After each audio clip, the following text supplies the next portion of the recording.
لو انت اتش ار، تعالى نعمل خطه تعيينات والبرزنتيشن بتاعتها في 3 دقائق.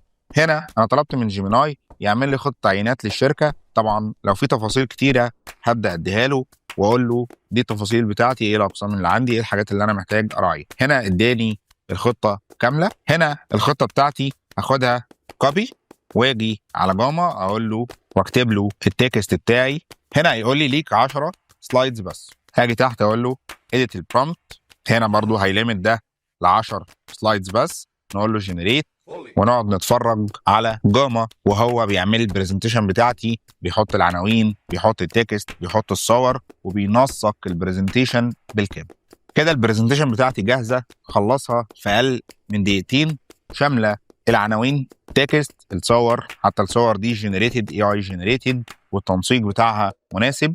وبكده التاسك اللي اتطلبت منك كانت بتاخد منك اسابيع خلصناها بالاي اي في اقل من دقيقه. فلو انت اتش ار وعندك مشاكل من النوع ده اكتبها لي في الكومنتات واقول لك على حلول ليها. وما تنساش لو عايز تتعلم داتا واي اي يبقى ماشين فاضي.